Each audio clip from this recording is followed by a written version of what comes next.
Hey, hey, hey, hey, hey, hey, hey, hey, hey, hey, Ready? hey. Hey, I was actually trying to multitask, hoping the countdown was going to last longer and y'all wouldn't see that I was like trying to work. But hey, we're here. What's up, twins? How are you on this wonderful Tuesday? I am fantastic on this wonderful Tuesday. I love it. I like it. I'm trying something new. You see the stuff scrolling at the See bottom? that? Look at that. Like, subscribe.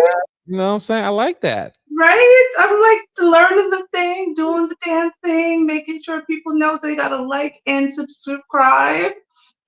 So welcome everybody to another episode of Fuck Your Feelings, the show with me, Toshiba, and my guest co-host here, Twins Inc. We are excited for those of you who are joining us. We are going to be talking dating chronicles again. I actually really liked last week's show, and I think if I'm going to change the conversation around Black relationships, I think we've got to talk about what's going on in the dating world, the dating sphere, Mm. including my currently non-existent dating life. However, I will give you guys some insight to my previous dates and dates that I would look forward to. We can do mock dates again. I thought that was a great exercise last week with Shelby. I thought that was really cool to be able to do a mock date and see from both ends what we're doing right, what we're doing wrong, what needs to be improvement. Because again, the whole focus of the show is to bring us together, not separate us further. Amen. So, how was your week, twins? Before we get into it, I'm trying to multitask here, so make it long. My week is going well. I mean, it's still early. It is Tuesday, but it's doing good. The weekend was great. Relaxed, chilled. Got some things done around the house. Spent time with the babies.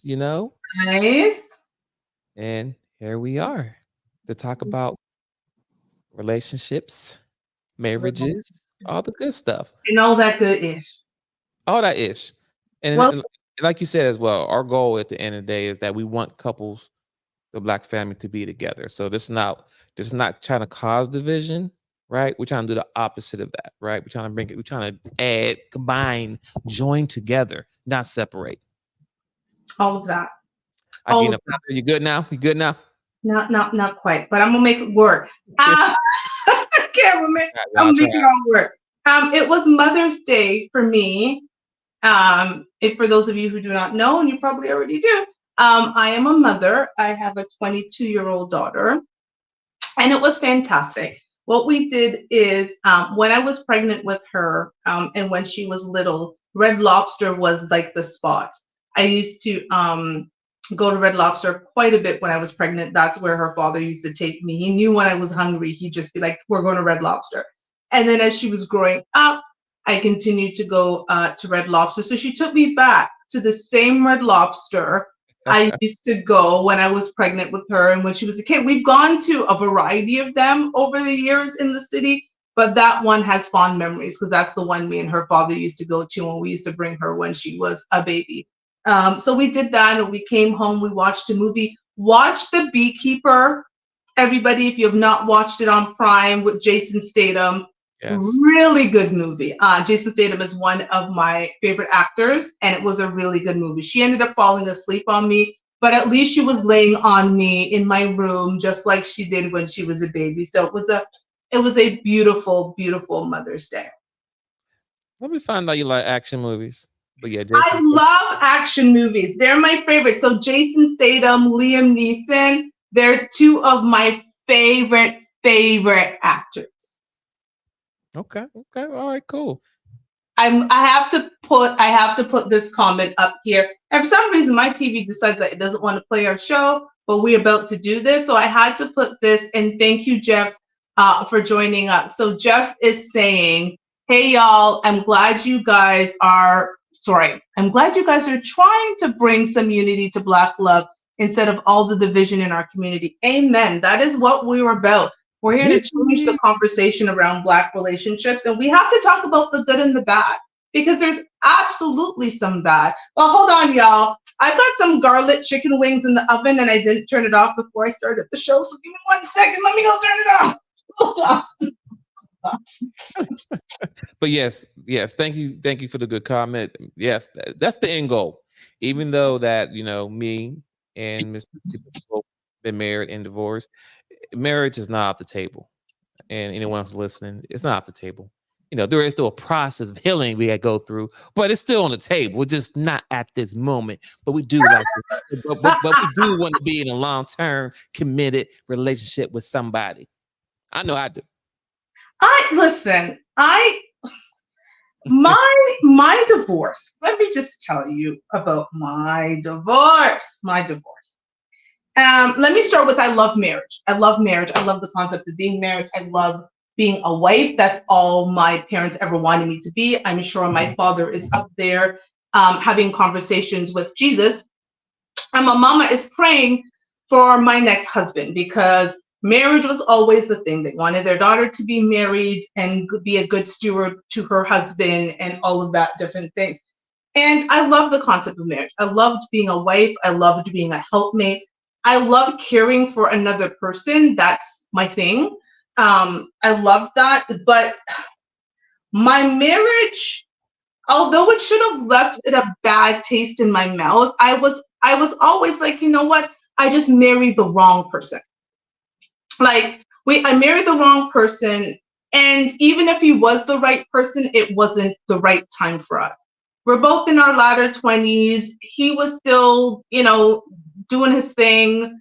I think, again, I talked about it on a previous show. I think he liked the concept of marriage. He liked the concept of me being his wife, and he was ready to be a husband.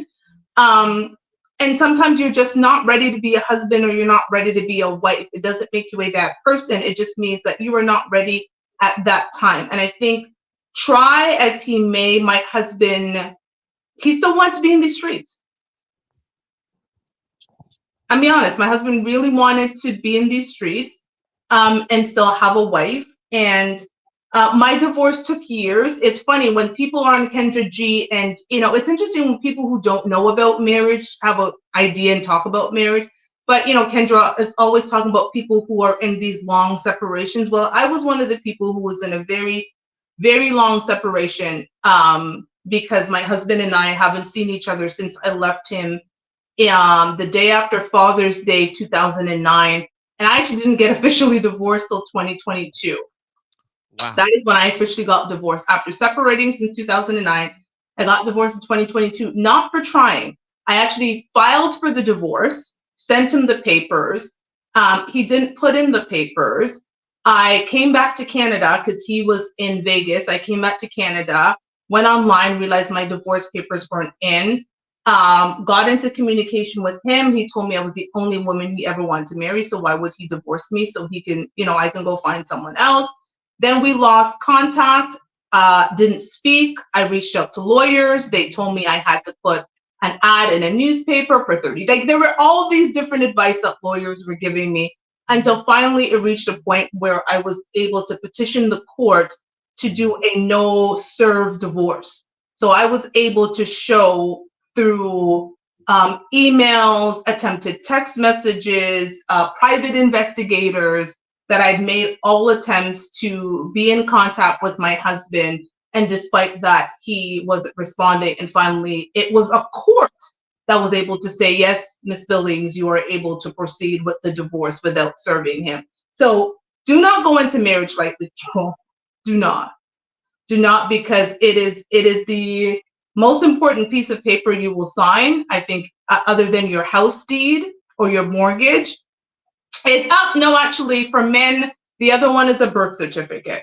So for men, it is a marriage certificate and a birth certificate of a child, and then I would say your house deed. Those are the top three papers that you sign them, and sometimes they're very difficult to get out of.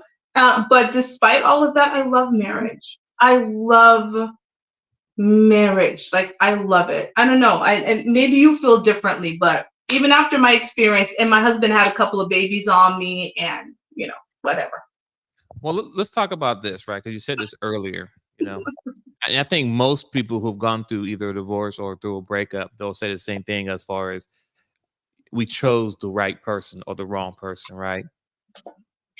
And it's like it's kind of like a cliche thing that people say all the time, but it's like, how do you know that you picked the wrong person? You don't. At what point do you realize, okay, this person is the right one? Is it after the relationship is going downhill, or is it in the first couple of days y'all dating? When do you know? That is such an amazing question. And I think for me, because after being married, I've also been engaged. So I've had overlapping relationships. I actually got engaged while I was still legally married, going through the drama of trying to get a divorce twice, by the way. However, I think for the men I chose not to marry, I found it out through, I think it was mostly kind of the living process, like living with someone, imagining what your life could be with them forever. Because I think my biggest thing is, there's a lot of the times we marry someone thinking that they will change.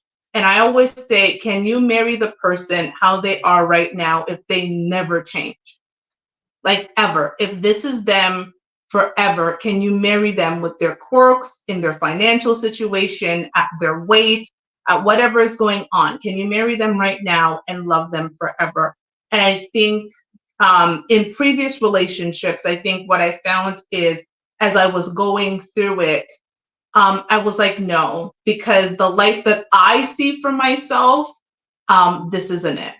But I found those out before I got married. The first one, I was 28. I loved him. He loved me. I wanted to be a wife.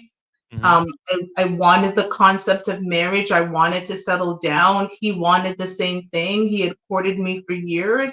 We thought it was a good idea. We did it. And unfortunately, it didn't work out.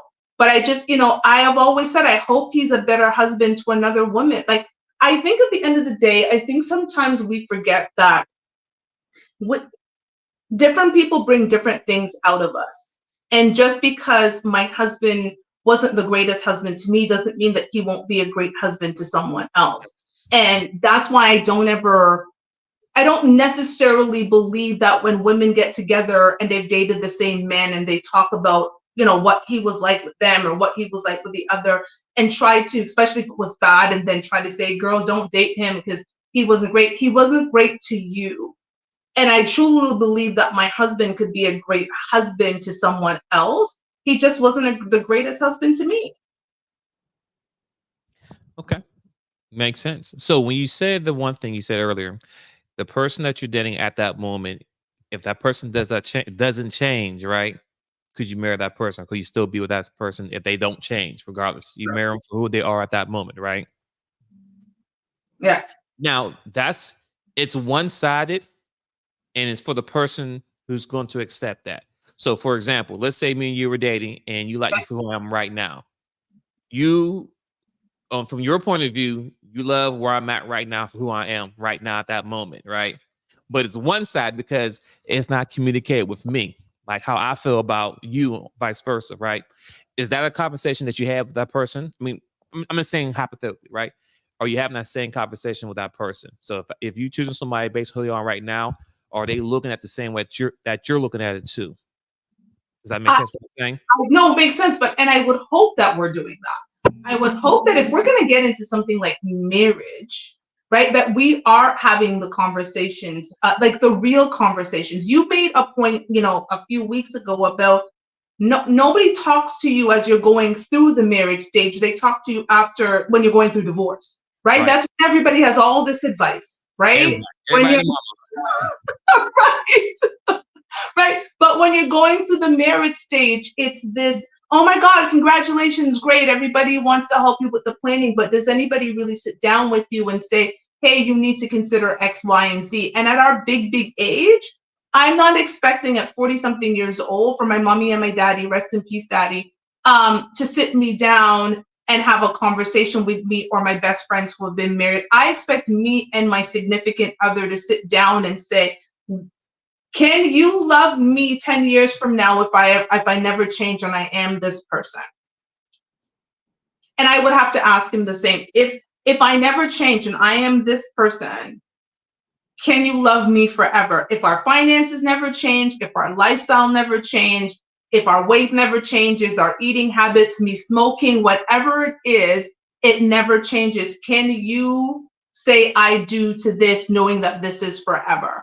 Because I think sometimes we are so idealistic in our expectations of marriage that, yes, I'm going to come into some, especially women, I'm going to come into his life and I am going to change him. And he's going to see that, my love for him, he's going to want to stop smoking, or he's going to want to do all of these things because I'm going to come in there and do it for him. But the reality is, what if he doesn't? What if he doesn't? Or what if she doesn't? That's real. But it goes back to, as we say multiple shows ago or last show, it comes down to communication. So these are the conversations, once again, you should be having when you even think about buying a ring, fellas. Before you get on one knee, before you even get to that process, this is the conversation you should have. If you think about marrying this woman and vice versa. Well, it goes both ways. If you're the guy thinking about marrying a woman, you should be thinking about this conversation. And then y'all should be having this conversation without, sometimes you gotta be honest. Hey, I'm looking for a long-term relationship. And then let's talk about this for a second. This is how I chose my wife, right? Okay, let's do it. Yeah, when I was dating her, I told her, before we even got into anything, I'm looking for a long-term relationship. Now, I'm not sure where that goes, but I was looking for the long-term. So I wasn't looking for nothing quick. Wasn't trying to jump into bed right away. Wasn't trying to do none of that stuff. So that was the opening conversation that we had before we even got married, right? Mm-hmm. So I set the expectation from day one, long-term relationship. So that could be marriage. Let's commit to each other for a long time, but that's communication. Now, mind you, I didn't have the knowledge that I have now. Wish I did, because maybe I'd still be married now. But that was one thing I can't say I could pull from me being married early at the age of 28. That was the initial conversation that I wanted long term. So that kind of sparked a lot of communication that we did have. Things did lined up as far as what I was wanting to do. I was in church. She's in church. She worked. I worked. All those things lined up fine in the beginning, right? Everything was cool. So I'm not getting too deep in it, but I'm just kind of piggyback on what you're saying about how communication matters and what, if I don't change, she don't change. That's what it looks like. I'm dying. That's a great story. But Mr. You're hilarious. Mr. said, I'm here. He said, I'm here. I'm late because I'm Black. We are so glad you're here. And we do want to say, for those of you who want to join us, the link is in the comment section. It has been pinned. We'd love to hear your dating story, your marriage story, your divorce story. If you want some dating advice, if you just want to freaking vent on what's going on in the dating world, please click on the link in the comment section and join us. But here is what's so interesting about that is, when does that conversation start? Is it the first date, the second date, the third date? At what point should you feel comfortable enough to say, this is what I'm looking for? Because for me, it's right away. I tell people right away, I'm looking for someone who's intentional about being in a relationship. And if this is not you, do not waste your time or do not waste my time right away. So it's you know through the gate what it is that I'm looking for. I've also said, I wish more men would be honest and say, I'm only here for sex. Because if that's what you're here for, we can both know and I can make a decision whether or not that's what I want to do. I don't think a lot of men are going to do that, but I wish that they would. Yeah, I just want to say here, fellas, if you're paying attention, if you're listening, if that's what you want to do, trust me, it's not going to run them off. It's not. Thank you. It's not going to run them off because it's not as much as we do. That's number one, right? We do. But also number two, the honesty, right? Thank you. That could be number one, but I'm going to throw number two. It's the honesty that, hey, I'm not looking at something right now. I just want to do X, Y, Z. Go ahead. All day. The honesty is so important because let's not waste each other's time if you're only there for that one thing. I think it is a waste of time and it's just disingenuous. Like, don't be disingenuous. And I think that's my big thing. Like, actually, don't be disingenuous. Be clear about your actions. Be clear about what you want to do, because it is easier for me to know exactly where to put you. It's either we're good and we can do this thing, or you know what? No, thank you, sir. So Jeff Short is saying communication is the key. We didn't have the tough conversation in my first marriage, but in the second, nothing is off the table. It's so funny. Didn't we talk about that a bit last We week? sure did. How We that sure did. second marriage, man, how things change because you realize all the things you effed up in the first marriage and how you go into the second marriage so completely different. That is 100% fact. Conversation I didn't have in my first marriage, and now me dating now, nothing's off the Nothing's table. off the table. I'm asking that question, and I'm looking you dead in your face, straight in your eyes. Yeah, I said that. Mm-hmm. Ain't no smile. I said XYZ. Yes, just like that, straight, just like that. Because I'm not playing this game the second time around. So Mr. is saying, I like conversation regardless of everything else. So I tend to talk a little bit before I get to the disqualifying questions.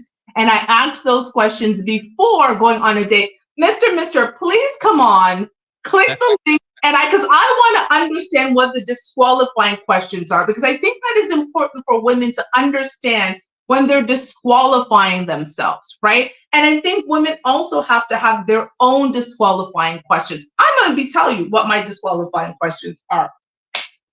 Number one, how many kids do you have? The follow-up to that is, what is the age of those children? The follow-up to that is, how many mothers do those children come with? The fourth question is, do you want any other children? So my disqualifying questions are all related to children. Why? Because the life I live doesn't include small little humans. Because I have a large human. She's an adult human. I have no desire to take care of somebody else's little baby humans. And if those little baby humans come with several women that I may have to deal with, it is a no-go for me. So those are my disqualifying questions. And I just kind of let it go. If there are one mother, great, that's a great start. If the children are in their latter teens or adults, that's great. But the moment you say baby children, not going to do it. So Mr.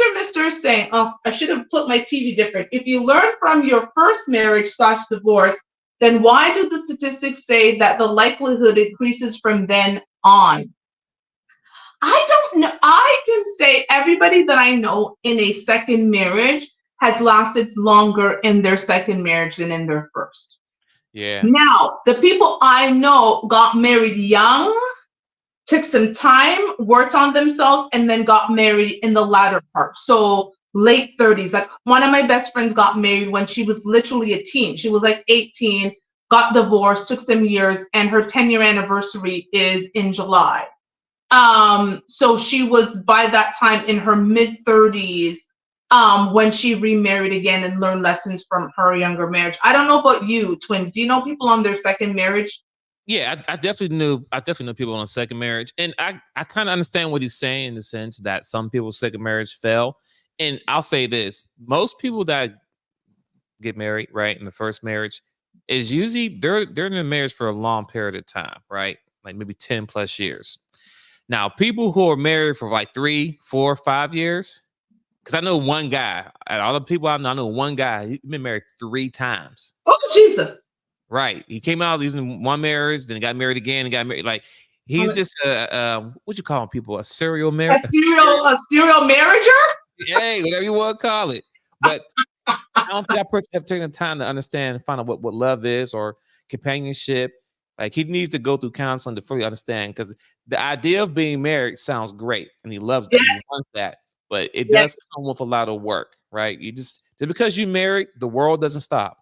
Amen. Once you get married, once you put the ring on the finger, fellas, she's not going to change. Ladies, once you put the finger on your finger, He's not going to change. Nothing's going to change. The same way y'all was dating, it's going to still be the same. Only thing different now is that you have that legal document saying that you're legally tied to each other, but nothing's going to change.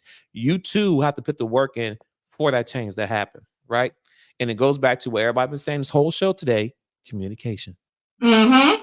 Mm-hmm. Communication, follow up with expectation, and then also with goals. Like, what is the end goal of the family? I mean, we said this plenty of times, and everyone knows this. Marriages is a business. So if while you marry, you should have a structured plan how this marriage can be successful, as if you're doing a business plan for your business to be successful. Same concept.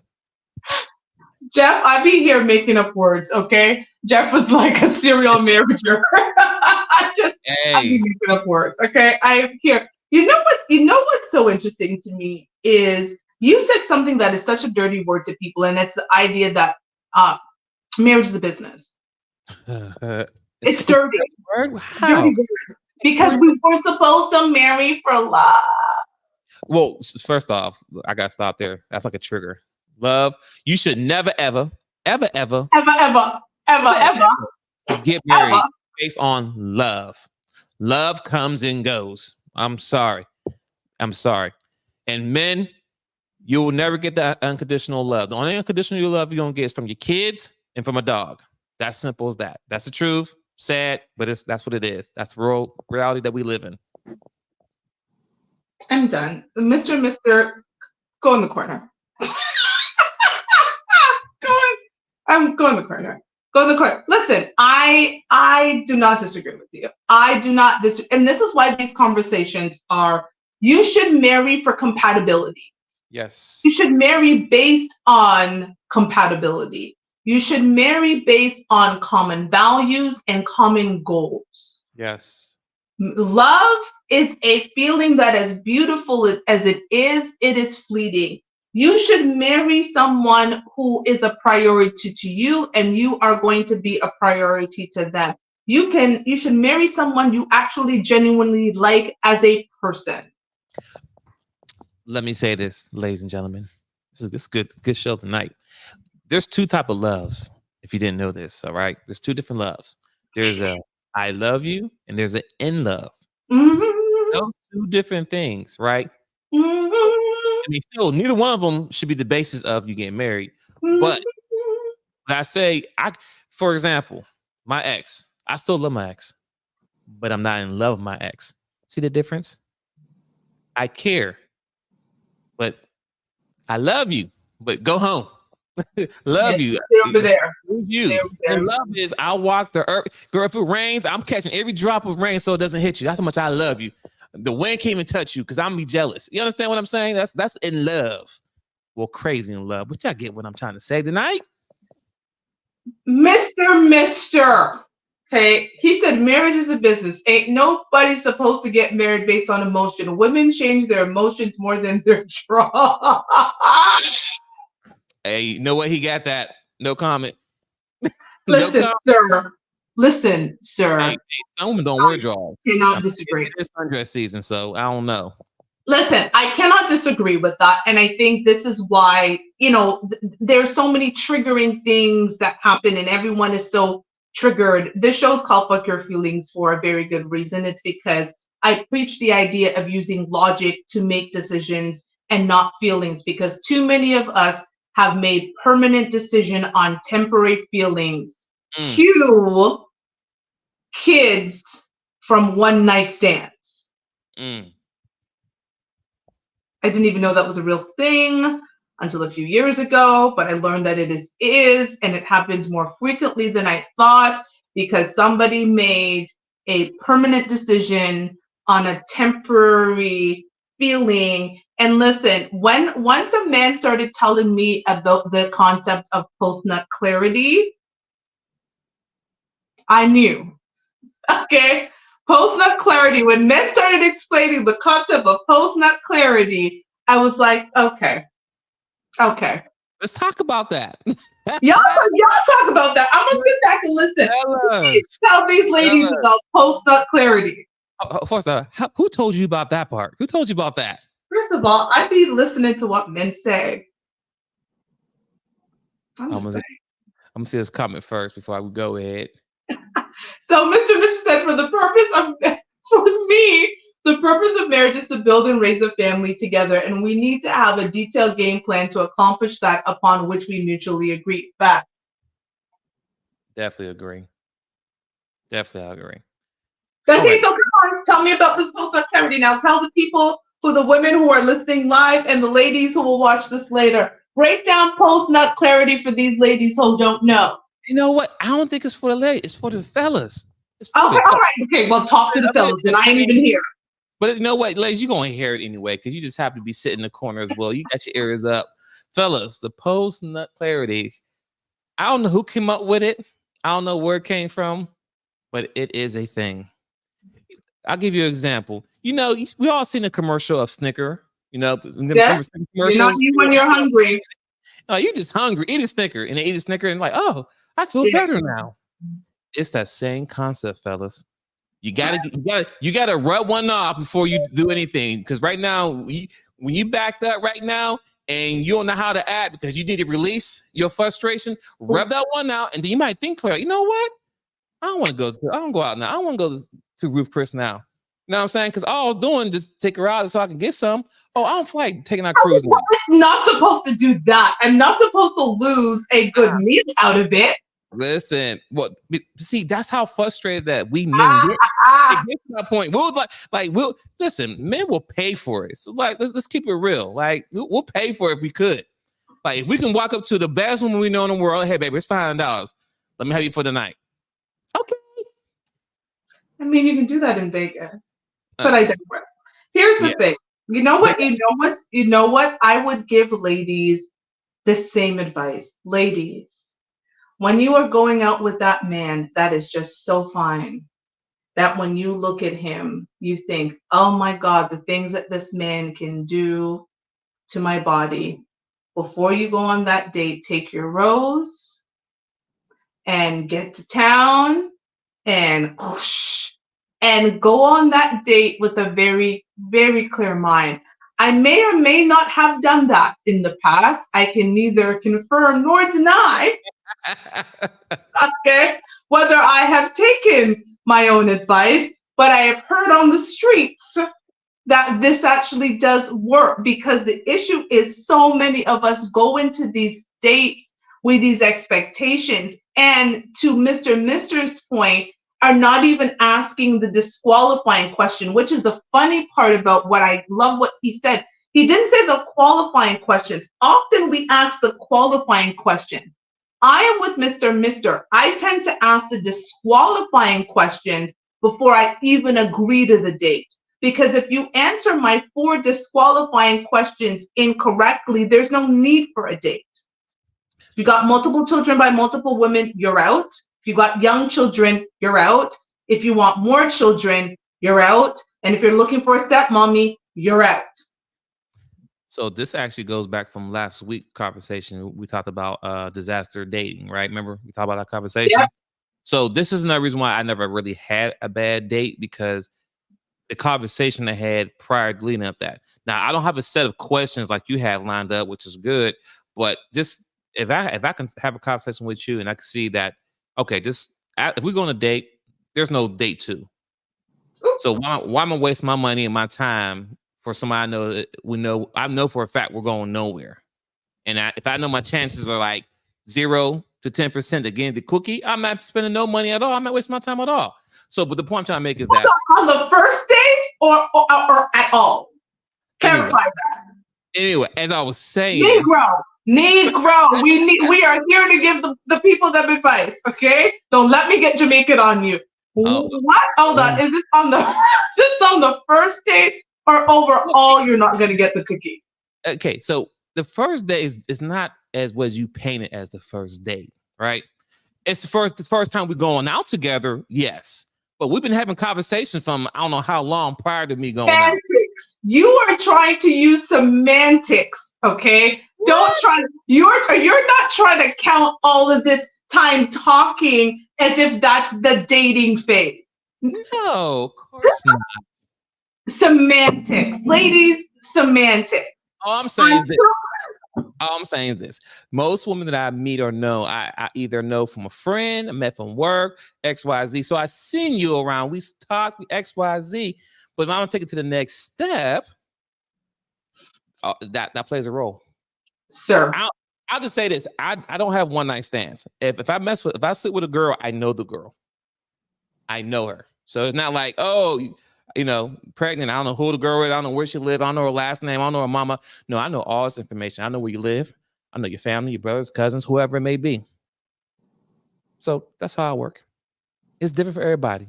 Don't paint this picture of her like I'm sad. I heard, I'm not saying anything. I'm just letting you talk. You notice I've been silent, right? I see you silent. I'm just saying that I had these conversations that lead up to the first time going on a date, spending money on you. Because I'm still traditional. I'm a traditional man, meaning that when I take you out, I don't expect you to do anything but sit there and smile and eat. Okay? Just that simple. As I agree, as you should. I do that very well. Smile and eat. That is my favorite thing to do. Okay. Thank you. It's smile and eat. Before I waste my money and time. Yes. See, he understand. But here's the thing. Mr. You don't want to come on, which is fine. Put in the chat for me, what are some of your disqualifying questions for the ladies? Because I keep saying dating is not that hard. But if I'm honest, I'm also saying it through my lens. And my lens, as I've gotten to understand over the years, is not everybody's lens. It's not most women's lens. My lens is very different because I rate higher on the attractiveness scale. And I recognize that. And so me going and saying, oh, it's not that bad, that's my experience. So I love for the men who are watching right now to talk about what are some of the questions you ask that immediately for you would disqualify a woman. I think for a lot of men, we understand the multiple kids by multiple women is one. I mean, by multiple men. And depending on the age of because we have that clip. Oh my God, maybe I need to download it and add that clip in actually into this, because there's that woman on the Pop the Balloon show. Remember? Mm-hmm. Okay. I mean, so I for me, just to kind of piggyback. So when it comes to kids, right? When I talk to a lady and she has a kid and she has them, they're a newborn. I'm not a newborn.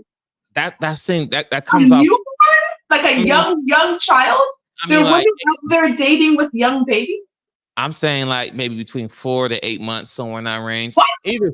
So for me, that's weird to me because I'm a father and I was there for all my kids, and those times is like the most important part of your kids. They're still breastfeeding.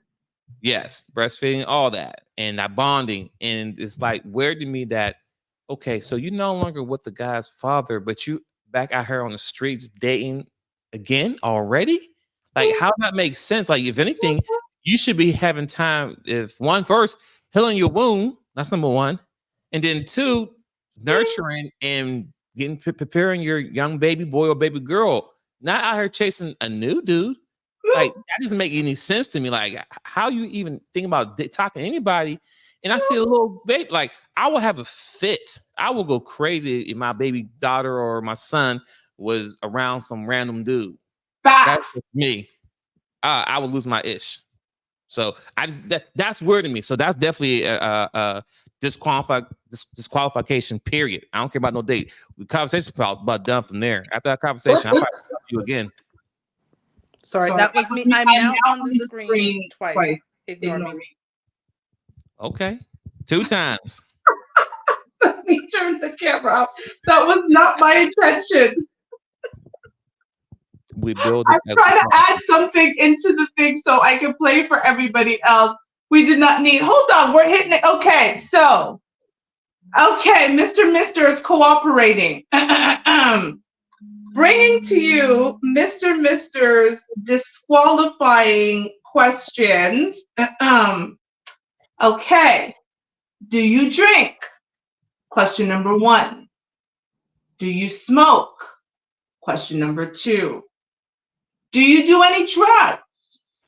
If the answer is yes to any of them, disqualified.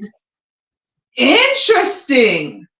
If the answer is once in a blue, disqualified, now you're demoted to hit it and quit it. Damn, Mr. Ooh. Well, shoot.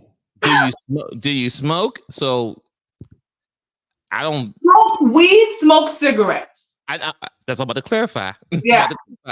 Cigarettes, that's a no-go. Cigarettes is a no-go. I couldn't even hit it or quit it if you smoke regular cigarettes because like your breath is I can't even kiss you. Like what we talking about? I'm dead. I'm sorry.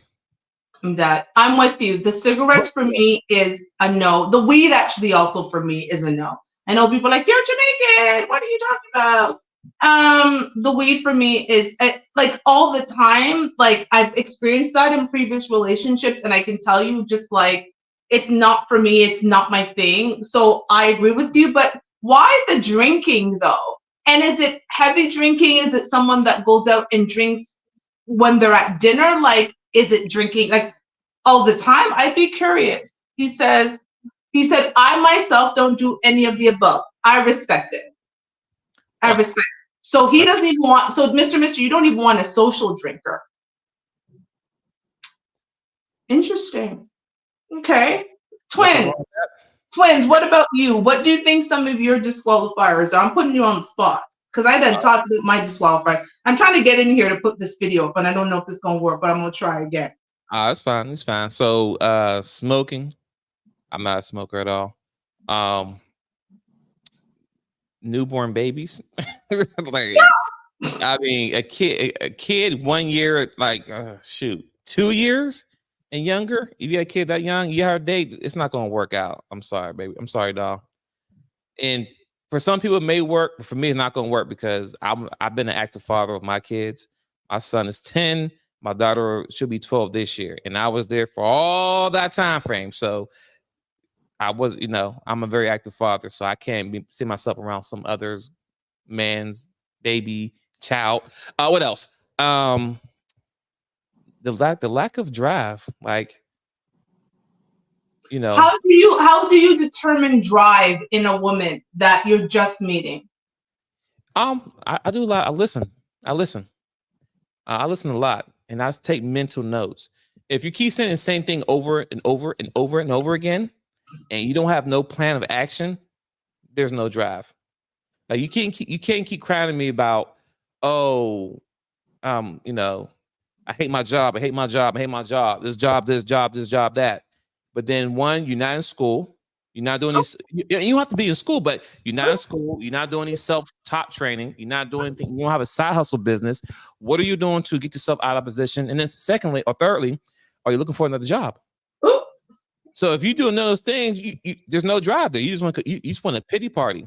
And honestly, I want to keep hearing about that stuff all the time on a phone call. If I call you if I talk to you on the phone, you keep talking about the same thing over and over again. All right, you have a good day. The conversation will be short.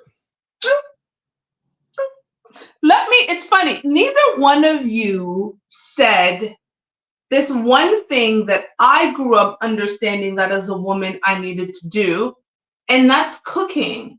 Neither of you have asked a woman whether she cooks. Like for me, you guys clearly know I cooked. I had to get up and take my food. I'm always actually cooking. For some reason, when I jump on the shows, because I cook right as I get back from the gym or something. Anywho, but that was something for me that was imperative in my household. It is imperative in my household that I knew how to cook. It was not only imperative that I knew how to cook, it was imperative that I serve my husband, my boyfriend, my fiance, my whoever, right? Like if my mother, I talk about all the time, if my mother is ever in my home and my husband were to say, or my boyfriend, fiance were to say, hey, I'm hungry, and he went to the stove to fix his own plate and I wasn't doing anything, my mother would stop him immediately and be like, first of all, Toshiba, why is he getting his own plate? And number two, she just fixed it for him. Like that's the type of household I grew up in. But neither one of you mentioned that. And that was like surprising to me. Well, for me, The reason why I don't ask a woman if they cook is like I never had a woman ask me, "Can I protect her?" Right? Like there's just certain things as the standard. Like if you have to ask me if can I protect you, there's a problem, right? Now, granted, I still when I say I listen. So, for example, if I'm talking to you every day, you know, what you doing? Oh, chilling, eating. I'm like, what you eating? You know, oh, okay, yeah. I went to McDonald's today. Okay, all right, big deal. You know, we all eat fast food occasionally. Talk to you the next day. What you eating now? Oh, I'm eating Chick-fil-A. Okay, all right. Talk to you the next day. What you eating now? Some oodles and noodles. Oh, It don't take a rocket science to know that baby girl can't cook. It don't take a rocket science. You know what? You did exactly what I generally tell my male friends to do is exactly that, right? Is to see what it is that they're doing. Like I'm a video caller, and so often I'm video calling with people after work, and I'm generally in the midst of seasoning food or cooking food or something. So you're actually even seeing me in the action of cooking. And so there's never a doubt for most men who get to know me that I cook because I'm generally video calling you and cooking, putting dishes away, whatever. But that is a great clue through communication and conversation to determine whether or not my that the person could. So okay, Mr. I'm just waiting for your comment to pop up on the screen in front of me so I can read it. So yeah, I think that's the thing is you don't actually necessarily have to ask the question, but you can determine through conversation. So okay, so Mr. and Mrs. said, except my first girlfriend, all of my girlfriends cook. Actually, my most recent ex was a professional chef in Japan, Hong Kong, and Korea. Okay. So he was eating a little bit of everything. Right? All the pun intended. Shit, like son, meet up. Dinner at Mr. and Mrs.'s house. So Twinsic, man, you just said something right there. Some things go without saying. I love that. Facts, you know, right. So and since I took my time to do all this stuff, I needed to play this video because I thought it's a very quick clip, everyone. But this is from a dating show. And this woman revealed something on the show that surprised the poor guy who was about to pick her from a group of women, and then she dropped this on him. So here we go. If neither one of you have any further questions? I'm so sorry. I have to ask this last question because it's so important. How do you feel about kids? I have a son. Okay. And you have kids? Yes. How many? 5. Shit. Started a lot. By the way, how his eyes closed?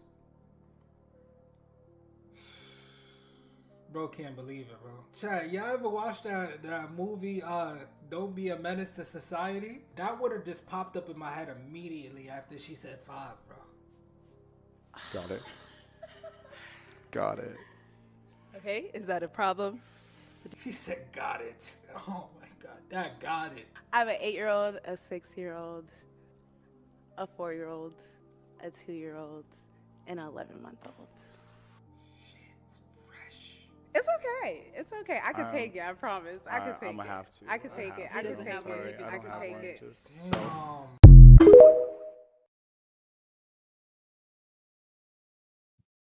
yeah. 5 kids in. Why are you even on a dating show? Why? That's the question I would have asked. Why are you even on the show right now? That is the question that I asked. I was perplexed, to say the least. Perplexed. Not bro just became the blinking white guy me. Listen, I was perplexed when I saw that show because I thought, why? First of all, I don't think people recognize that after you have a baby funnel through your woo-ha, there's a healing process that happens. And it takes a while before your uterus even reshapes itself because it spent not 10 months, actually, is how long a woman's pregnant. It spent 10 months stretching itself out. And so it's a number of years, actually, that it takes before it actually goes back and reshapes. And sometimes it never reshapes itself. So she kept having babies back to back to back to back to back, to the point where she has, all of them are under 6. Two of them are under 2, and she's on a dating show. And I think the thing that bothered me the most is what you guys missed in the clip is he had to ask how old the kids were. And he then had to say, okay, do you have kids? And she's like, yeah. And then he asked how many. She was just like, oh, you have kids? What do you feel about kids? He's like, I have a son. She's like, okay. It was clear to me she wasn't even going to reveal to him that she had 5 kids and what the ages of those kids were. And to my point, Mr. said not just 5 kids, but the kids were under 5. And you're on a dating show looking for a new man. Like I don't know. That was nuts to me. Oh my God. Yeah, Mr. Back in the corner. Back in the corner you go. Did you just call this woman's thing a baloney hole? I'm done. I'm actually done. That's the show, y'all. I have nothing.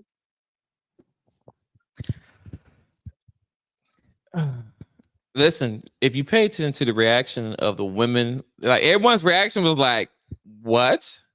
Like everybody like, you have 5 kids. Why the hell are you here?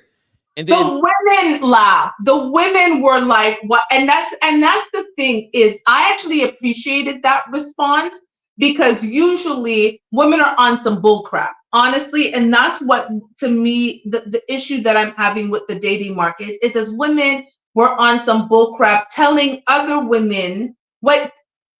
This is the thing I hate the most. When men respond negatively to a woman, right? So you watch the Kendra G and the comments, not the men who are just always negative, but if you see an overall commentary of men saying, that is not the type of woman, if I'm making 100K or 250K or whatever K, I would date.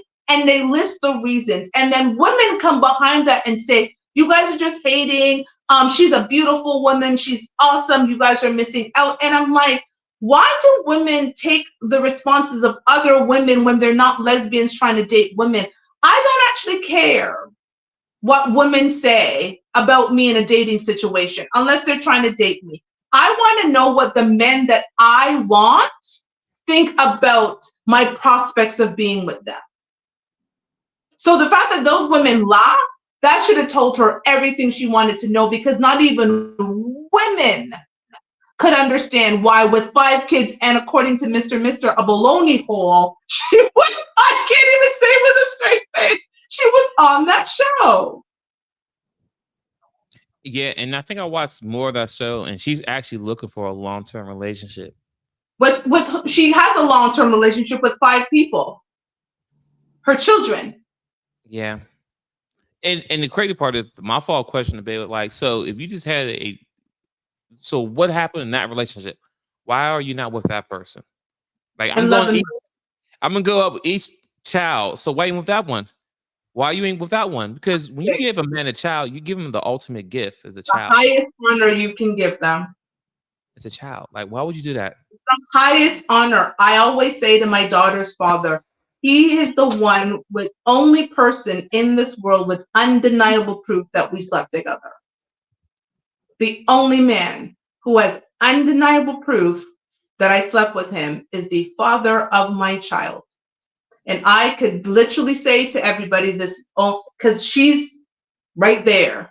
The proof. And so every child is just proof that you went out with your baloney hole and gave it away to, it's my new word, blame Mr. Okay, Mr. did it.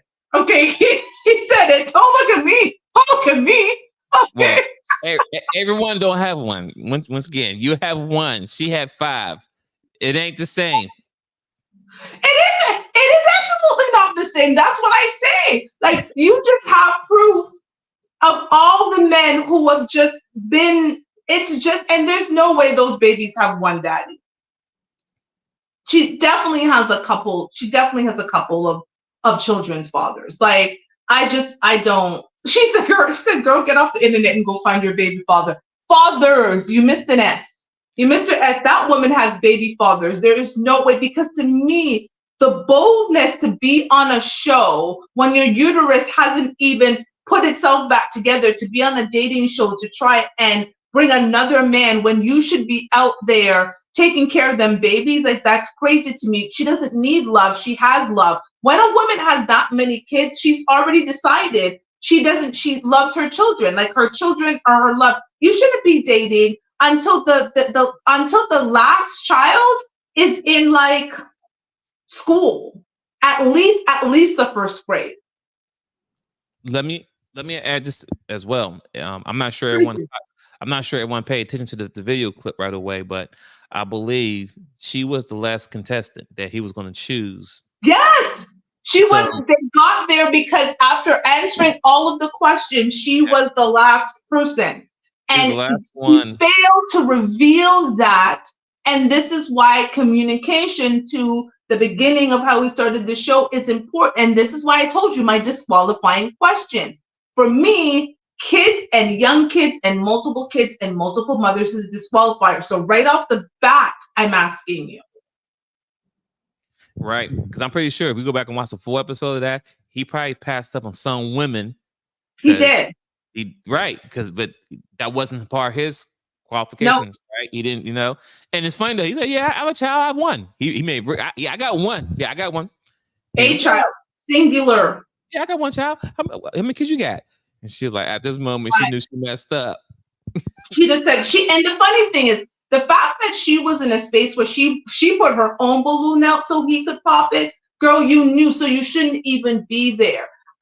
Listen, I know one man who's done that, where he picked up a woman with multiple kids, and God bless his heart, but I don't know many men who would even. One kid is hard enough, much less bringing a man 5 or 4 other men's little liabilities. All under 10. All under 10. They were under 6. She had an 11-month-old. She has 2 kids still in diapers. One is in diapers and one has pull-ups on at night. Come on, man. You're making it. Here's the thing. Dating is easy except for people who make it hard for themselves. When we make these knee-jerk reactions, like having a baby should not be a knee-jerk reaction. You shouldn't just have a baby just because you got pregnant. I got pregnant, and so that's why I had a baby, right? And, I hear a lot of, well, I don't believe in abortion. There are 65 million forms of contraceptions. There are so many options before the sperm and the egg come together that abortion is not the only thing, and nobody wants to talk about that, right? Like nobody wants to talk about that because, again, when you're having these thoughts in your mind, when you're in the dating phase, just like we said about marriage, right? Can I be married to this person if they never change? One of the questions a lot of women and men should be asking themselves in the dating phase is, if I got pregnant by this man, or if I got this woman pregnant, could I deal with having them in my life for the rest of my life? And if the answer is no, protect your womb and protect your seed. We're not telling you to go to not go out there and have fun. Have fun. But part of having fun is also thinking to myself, what is the cost of this fun at the end of it?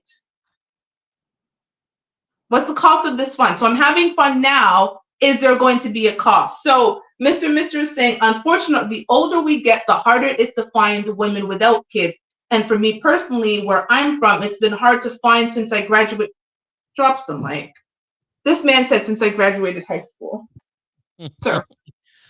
I mean, at this point. Where are you from? Where are you from? So it's sad, but it's true. But at this age, so I'm in my 40s. So at the age in your 40s, to find a woman in her 40s with no kids is really, really rare, right? So, and plus I have kids of my own. So me looking for a woman with no kids, that's not something I'm really looking for. If it happens, that happens. But I'm not looking for something like that. I definitely want a woman who already has kids, so she understands the concept of that. But the one thing I'm looking for is how old are the kids, right? Especially if you're in the 40s like me. I'm not expecting you to have any newborn at 40. That's a red flag for me. That's not going to work out. Crazy. That's crazy. That's crazy. That's crazy. And if See, you I was allergic to that. You said newborn, you said young kids, and I sneeze. I'm allergic to it. yeah, like, especially in your 40s, because I'm not looking for no 20-year-old. Okay, let's keep it real. I'm looking for somebody around my age, early maybe 30s, late 30s, 40s, whatever case may be. But if you have a newborn, because now we're mature now. We're not young kids anymore. We're not just living our lives. I mean, we're still living our lives, but we're mature now. At least I hope you're mature now, right? But for you to be in your late 40s and have a newborn and not be with the father of the kids, that's a problem. Because it's like, listen, Linda, listen, preach on that, please. That's crazy to me. Crazy. SB said there's a lot of bad stock out there that could have been avoided. I said what I said. You did. You said what you said. that's it right there. SB, what do you consider bad stock? Again, I think it is important. Like these shows are supposed to be shows to allow people to learn, right? Because sometimes you don't know what you don't know, right? And I think a lot of people, especially to Mr.'s point, if sometimes you grow up in an environment where that's all you saw, if you grew up in an environment and all you saw were single mothers or drug dealers and so forth, as much as in my mind, I say you still had a choice in the situation, there is still the concept of nature versus nurture, right? And so I think I want to do these shows, and we need to talk about this so people can start seeing the error of their ways. What are the decisions that you're making either in your past or specifically currently that you can change to make you a better prospect on the dating market?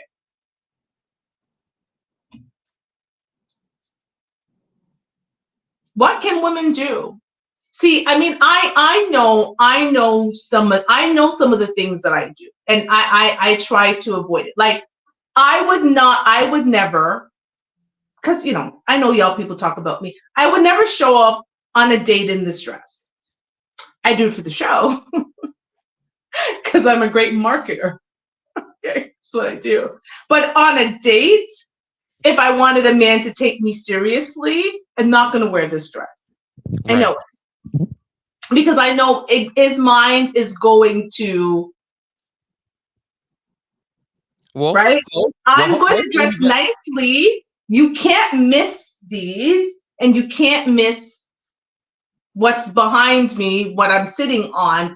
But I don't have to, on the first, second, or third date, put it out there on the table for you. So I know that one of the things I would never do, despite wearing the stuff on the show, is I wouldn't wear them on a date with a man that I was just getting to know. Once we're in the relationship and he knows who I am and he's comfortable, because most of the men that I know, they're very comfortable with the way that I dress because they love it. They're like, I don't want a woman that nobody else wants. And so it's whatever. Like in my previous relationships, they've loved it. They've encouraged it. They've bought the outfits. But I know that in order for them to take me seriously, I'm not going to show up in this dress. I'm going to have it in the closet for maybe a nice, sexy night out, but I'm not going to wear it on the first couple of dates. So that, for me, I've learned over the years, that's something that I needed to ensure, because I'm built a certain way, and being built a certain way, right? Outfits. So this dress on a woman with, A breast, even B breast, are not the same. I have double D breasts, and actually they're larger than that. And so I understand that I can't go out being like, hey, first date, nice to meet you, hug. And he's like, the fuck? Right? I'm very much aware of that. But before you respond, let me just say what Mr. says. I'm 40. I always wanted a woman my age since I was a teenager. But now if I expect to have kids, I'm going to have to go younger than me now. Because, Mr., you don't have children. Yes, I remember. You don't have children. So yeah, that you definitely have to go younger. I encourage all of my guy friends who are 40 without children, and I actually know a handful of men in my life who are 40 plus without children, and I know a handful of women who've chosen not to have children. So I do know women over 40 without children because they've decided they don't want to have children. And I know men over 40 as well who are still deciding whether they want children. and I always encourage them to go younger. I would say 29 to 33, depending on the number of kids you want. If you just want to pop out one, then maybe 35. But I always encourage very late 20s into early 30s. And I know a lot of women are probably going to be mad at me for that, but it's the reality. We're not as fertile at 35 plus as we are prior to that. It's just biology. Listen, brother, if you want a healthy baby, you better find you a 26-year-old somebody out of college. Stop this now. Out of law school or something. Catch her out of college, about to graduate. Get you one of those. But you definitely want to get someone nice and healthy, especially if you want healthy children. I'm not going to touch men giving other men advice. I'm just going to leave that one alone. He said what he said. I don't agree with that age for a 40-year-old man, because as a mother of a 22-year-old, if her ass ever came in here talking about, this is my boyfriend and he is 40. You know what? That's a whole nother conversation now. That's a whole I'm nother just saying, listen, as quickly as I'm going to be on the phone with her 6'7" daddy, as quickly as I think he would charter a plane to come to my home if I called and said, our daughter's here with some 40-year-old man talking about he loves her. Her 6'7", 250-pound daddy would be here so damn quick, because it is not, but that's just me. Don't take what I got to say. I'll just say this. I hear you. Carry on. Listen, Mr. I knew I liked you. Mr. said, the fuck am I going to do with the 29-year-old? You started the game late. Nah, I'm done. No, hold on. So you're refuting my point. Are you agreeing with twins that you need to get them at 26? I thought he was on my side for a second. Listen, man. Mr. He's 40 years old, no kids. Trust me, the brother is well off. He's mature. He knows what he wants. His finances probably together. The world is, man, you can do what you want, man. Don't let anybody tell you what you should do, man. Listen, you can find you a nice, mature young lady. Nice, mature young lady who got her head on straight, don't got no kids running around her. Wants a man. They're out there. They're out there. I've got some nieces who are, my daughter's the youngest. My oldest niece is 27. Yeah, they're definitely out there. Funny enough, you just described my niece. She's just finished law school. Gorgeous specimen of, nobody's going to date my niece, but if I pull up my niece, you know what, just for the sake of it, I'm going to pull up my niece, who is 26, just graduating law school, and she has got men lining up for days to be with her, but none of y'all are going to do it, but just for the sake of it, I'm just going to show what she looks like. So this is what side of the camera? This is my 26-year-old niece who just finished law school. Okay. As they say, she's not out of options. That's what y'all want, apparently. As long as she ain't got no kids, she's definitely. No kids. We don't listen. Here's the thing about it. I think you only have to do something once to realize. As all of us in a group, we had our children early, but none of our girls, and we all have girls, none of our girls are mothers. My daughter is 22. The oldest is going to be 27 or 27 this month. None of them have children, because they've seen what it was for us. And as much as I always say I wasn't a single mother, because her father was very much in her life, she did grow up in a single income household for most of it, except when I was married. And even then, like I worked from home and my husband worked. So it was one of those, I think our children saw, and my daughter always says, I don't know how you do it. I'm glad that you did, but it couldn't be me. Right? And this is why I never understand when mothers see their daughters going down the same path that was difficult for them, and they're like, oh, I got you. Like, there's absolutely no way. Like, you're not going to do that. Your path is to go out and explore the world and figure it out, but you not have kids along it. Like, I'm not about it. Got it. So I would hope that y'all got teaching them. Mr. Again, he comes through. This is going to be the last comment from you. He says it's a no for me, dog. No matter how beautiful she is, if she got a degree in knowing how to argue, no thanks, respectfully. I mean, right. I mean, I did say get a lawyer. No, hell no. You definitely don't get a lawyer, okay? So, yeah, scratch that statement. We go back and edit that out. No. I'm not editing. Keep it in. I'm saying that you wouldn't get a lady who's has her head on straight. She don't have to be a lawyer. A lawyer will be the worst. Fellas. I'm dead. Don't ever date you a Y'all lawyer. are killing me because my niece is a lawyer and my best friend's a lawyer. Don't do it. Are they married? One is that, yes. Well, her mother that you showed me, that's my best friend. No, are they married? She's married. Of course she's married.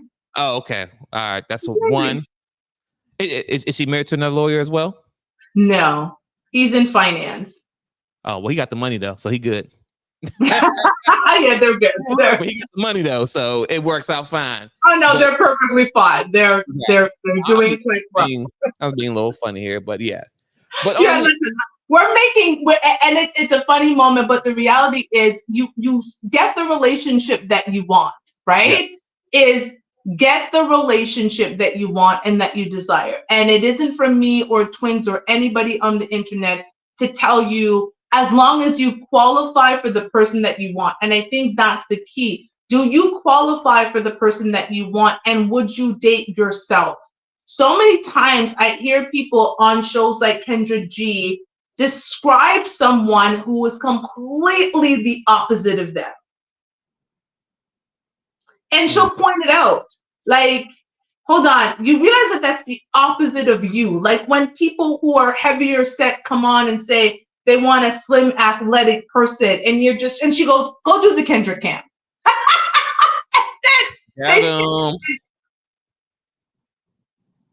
don't get that. Like you want something that's not a reflection of who you are. So I say, as long as your asks are reasonable and they're a reflection of who you are, I go out and listen, Mr.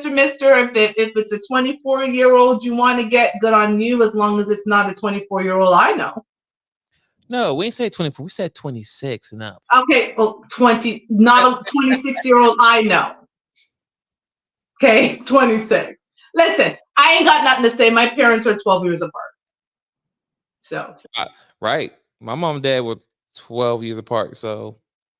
My mom was 23. My dad was 35 when I was born. So it worked. Listen, this is why I say I had no judgment, Kath. It just can't be my child, but it can be somebody else's child. Just ain't my child.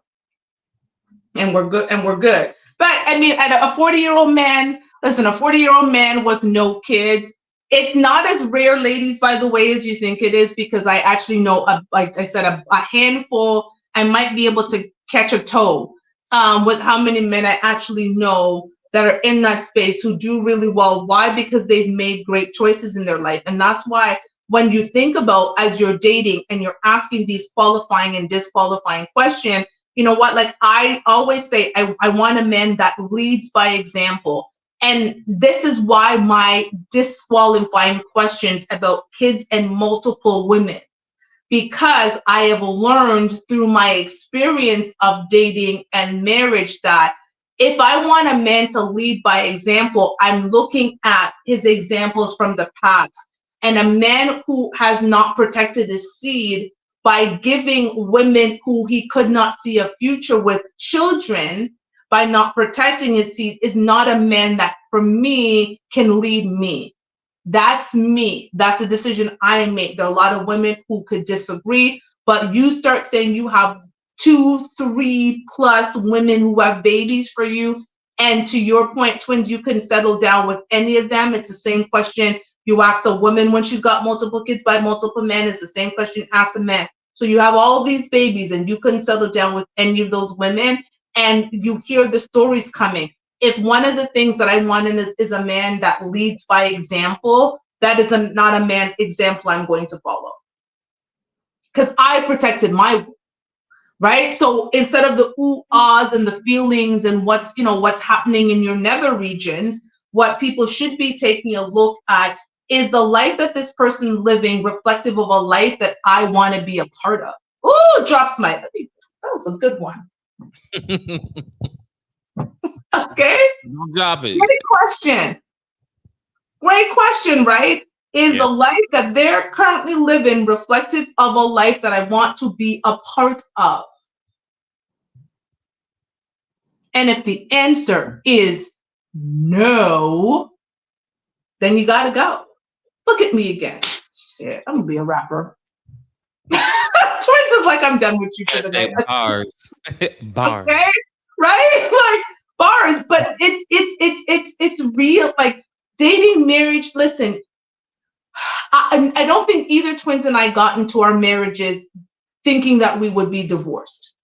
I don't know if I can speak for myself. I don't think I fully went into my marriage grasping what marriage was really about. Right? I did not. I can say I went into the marriage because he asked, we were together. I thought it was the right thing to do. I was coming up, going to be close to 30. I didn't want to be single at 30. Like there was a lot of things that went through my head when I decided to marry my husband. At my big age, I would look at things very differently. And I just do. Right. So, but communication, I think, is a bigger part of any relationship I have now than it was when I was in my early 20s. I don't know your thoughts, Twins. I agree. When I got married, like you said before, that was never my intention. I never believed that when I get married, I'd be divorced. That was never the goal. Like no one ever marries to divorce. You know what I'm saying? That's everybody will tell you that. And it's all about knowledge. I'll probably wait till I'm 40 to have kids. If I could do it over again. 40, really? Yeah. I'll wait till I was 40 to have kids. Because then I'll be more mature. I know exactly what I want, and I'll go for it. Like protecting my seed was not a problem. You know what I'm saying? I had kids 3 years after I got married. So it wasn't like I got pregnant and Herbie got married. No, I was married for 3 years with no kids. Yeah. And I had kids. You know what I'm saying? So protecting my seed wasn't an issue for me personally. And of course for Mr. as well. I see 4 years old, no kids. Salute to you as well, brother. That's tough. But anyway, the point I'm trying to make is, I wait till I was 40, and because I'm more knowledgeable than I am now. And that's so interesting, Chris. For me, I had a child when I was supposed to have a child. Because had I waited, I would have never been a mom. It wasn't a priority for me. It was not at all. I love my daughter. She's an absolute blessing and the most amazing thing in my life. But the kids in the white picket fence were just not in my plans. The husband was. The husband always was. The husband and being together and building a life together, that always was. But kids, like, it wasn't something I was like, I must be a mom. And so for me, had I waited and didn't have my daughter, I definitely wouldn't have had, and I didn't give myself an opportunity to even think about having any other kids after her. So, but it makes sense. Like, I feel like I'm most fertile at 21, 22 years old than I would have been at my old ass at 40. Like, it's a no. Oh, yeah. I mean, yeah. You have to have kids early. Yeah, and with men, this is why, again, what do they call it? The May-December romances, right? Like the older men, the younger women has always been a thing because of the fact that women are just more fertile. So again, I see you saluting because you see what Mr. has to say. He's saying, I'm on board with Twins on that. I would wait till 42 for all the same reasons he said. And I don't disagree. I don't disagree that, again, a man in his late 30s, early 40s is just in a better place, especially financially, emotionally, spiritually, in so many ways to be a father. But here's the funny thing. For me, was dating, that disqualifies you. For me, because I just don't want a man at 40 something that has young kids. So be married when you have those kids. Please, if you are waiting until your 40s, please be married when you have those babies, because it just doesn't, especially you ladies, it just does not make sense to me to wait to then turn around at 40 to be someone's, I hate this word, but I have to say, somebody's baby mama. It is just, you did everything and you had all the fun, and then at 40, I'm not a fan. No, it doesn't work like that. Most men at 40, most men who had no kids, they built their life up, got to 40 years old. When they decide to have families, the rate of success is very high. Versus you being in early 20s and 30s, still learning and trying to figure yourself out. Trust me. Agreed. No, I agree. No, I agree from a male perspective, that makes a lot of sense. And that's why, younger women are encouraged to date, older men. So Mr. It's gonna be the final comment and we sign off, because I'm looking for those garlic chicken wings I made earlier. He said, at 40, I already have the resources, I have the plans, and I know the direction I'm going to lead us in, and have my own GPS of how I'm going to get us where we need to go. Drops mic. That's real, but that's real talk. But that's what I was saying. A woman should be looking for a man who's going to lead by example. And so the woman that gets with you, Mr. is going to take a look at the path that you've chosen to take for yourself and know that she can follow you on your path, right? So this is why, like I said, for me, some of the disqualifying questions are what they are. It's because I'm looking on your path, and if your path is scattered with several women with several kids that you couldn't settle down with, right? It's different. I'm not disqualifying you just because you have kids. I've met amazing men who were married for 15, 20 years and decided after to get a divorce. Those men are not disqualified. But if you come with a trail of women behind you and kids, no, because again, you can't leave me, because I protected my womb. I got one kid came out of this on purpose, not by accident. So, okay, maybe I'm going to give you one more. I'm going to give you one more, Mr. because you got another point. So I'm going to do all of that, right? But Mr. said, I didn't have all of the answers at 21 when I wanted a wife and kids. That's facts. Yeah. And that's how I feel at the age of 20 getting married. I didn't have all the answers. I was just like, we'll figure it out. Yeah, that was me too. And at 28, I figured it out though. For 14 years, it worked out fine. But it gets to the point where, this ain't gonna work anymore. No, that's beautiful. I think any marriage that lasts that long, hats off to you, bravo. Because not a lot of us can say that, and I'm one of those people. I mean, I was separated longer, much longer than I was married. That's why if anybody asks me, I basically just say, well, we were married for like a year and a half, because I left him after a year and a half, because it just was not what I signed up for at all. And I wish I had done things differently, but I now know what I need to do hopefully getting into my second marriage, and the conversations that I need to have thinking about even getting married to that person. So we're going to leave you to Mr.'s point in the beginning. Start thinking about what your disqualifying questions are as opposed to your qualifying questions, and disqualify people early on before you waste time, energy, and for men, your resources, trying to get to know someone who in the reality just isn't the person for you. That would be my dating tip for the night. Twins, your dating tip for the night. Oh man, I mean, you took the good ones. All right, I'm just gonna say, guys, wait till you're 40. Wait till you're 40. Wait till you're 40. So what? So okay. I was about to end the show. Okay, so let me ask you this, because I can't for my ladies, I can't let us go out like this. So what are they doing with these women that they're spending time with between 21 and 40? Just playing with them? We will do whatever you allow us to do. I'm gonna say that again. We men will do whatever you ladies allow us to do. So if you allow us to keep you on the string for 20 years or 10 years until we find our wives, we'll do it. Why is the question. Ladies, I can't let us go out like that. My final, why would you do that? Why would do what? Keep a woman hanging on, just hanging on, knowing that you have no intentions of bringing the relationship beyond where it is at that point. My answer doesn't change because you allow it.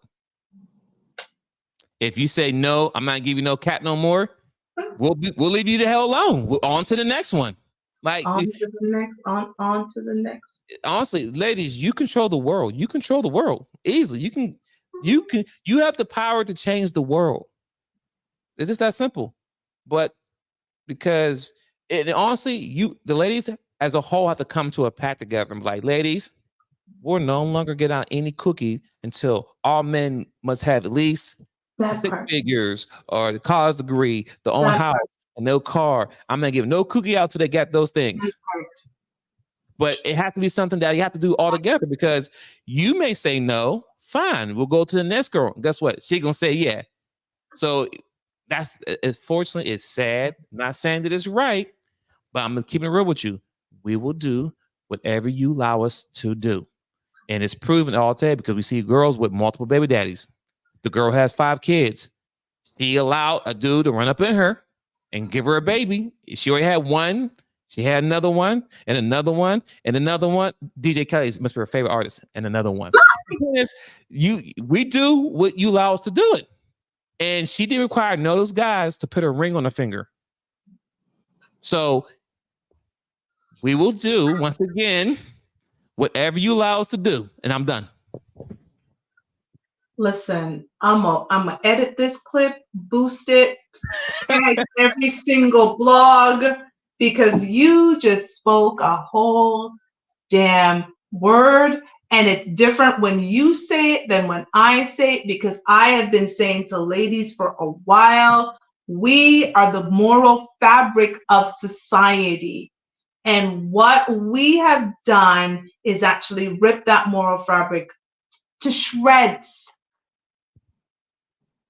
by going out and just giving, not thinking about the repercussions. So when I say to a man, I don't have sex unless I'm in a relationship, he's like, okay, deuces, because the woman over here, because I have the 6 figures and I'm over 6 feet and I'm over 6 inches, she gonna give it to me. Toshiba, I think you're great and you've got, but I'm gonna go over here. Thank you. And somebody else is gonna give it to him. Don't shoot the messenger, ladies and gentlemen. Listen, you just I don't have anything. I have I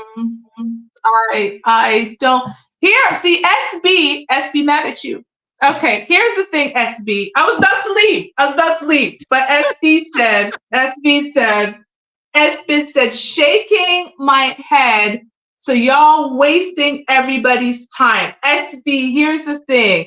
I want you to listen to what he actually said. Listen with your head, not with your heart. What Twin said was they waste our time because we allow them to do it. If we have requirements for them, they're either going to have to step up to those requirements or they're going to have to leave. And I think often we wait with bated breath, hoping that man will change. And he's already shown you who he was from gate, but we refuse to see it because we keep seeing what we want from him and what we want him to be instead of who he is. And he told us.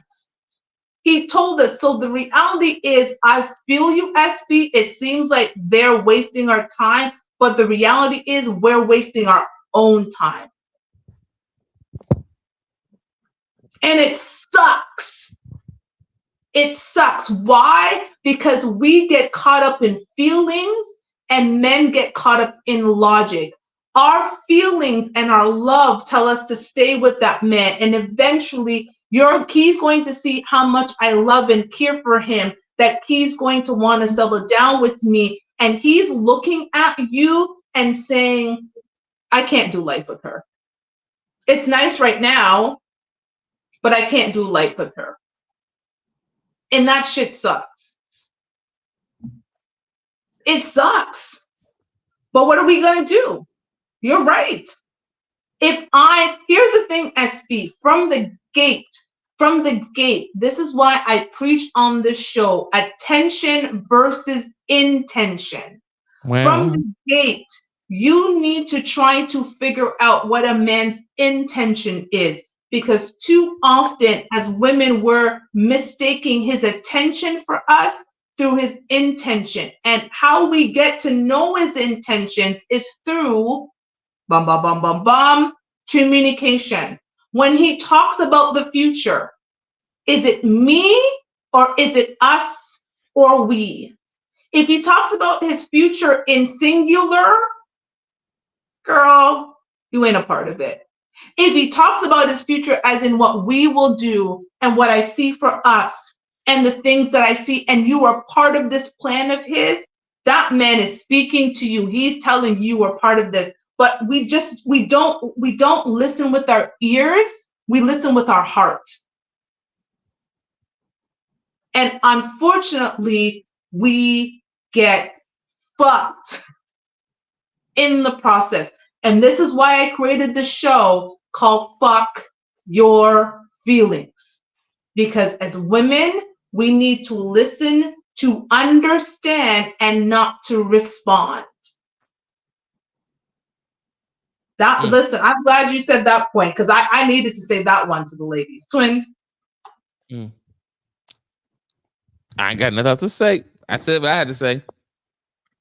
And listen, that shit was powerful. And SB, I'm hoping that you, if you're comfortable, will join us next week, because we are going to continue our Dating Chronicles series. I think this is a good series. Each week, I am going to be pinning the link to join the show in the comment section for those of you who feel comfortable. If you don't feel comfortable having your camera on because you're not camera ready, because Twins and I come camera ready, feel free to keep your camera on. We just are here, right? We stay camera ready. We are here to really have these grown adult conversation. This is not conversations you're hearing on some of these other baby channels talking about baby things. We are grown folks who've gone through some grown people things, and we're here to talk about it. So make sure you're liking, you're subscribing, as it's saying at the bottom. And again, to join the show each week, the link is going to be the comment. Come back next week as we continue our Dating Chronicles series, where we're going to be talking about dating, marriage, divorce, and all of that ish. Final words, Twins.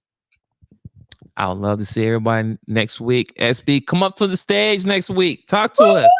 It's all love. It's all love. And for those of you who are not comfortable, because you're just like, girl, I'm not trying to come on this show, please email me your question or your dating dilemma, or maybe it's your dating success or your marriage success or marriage advice, any of it. You can email me at fyfthe show@gmail.com. Again, fyfthe@gmail.com. Email me either your dating question, your dating disaster, your dating success, or any kind of marriage advice or relationship advice you have. Because again, I do this show every week because I want to change the conversation around Black relationships. So I thank each and every one of you. Twins and I are going to be signing off. Thank you for joining, Mr. SB, all of you in the chat, all of you watching that support. We will see you next week. Later. Peace.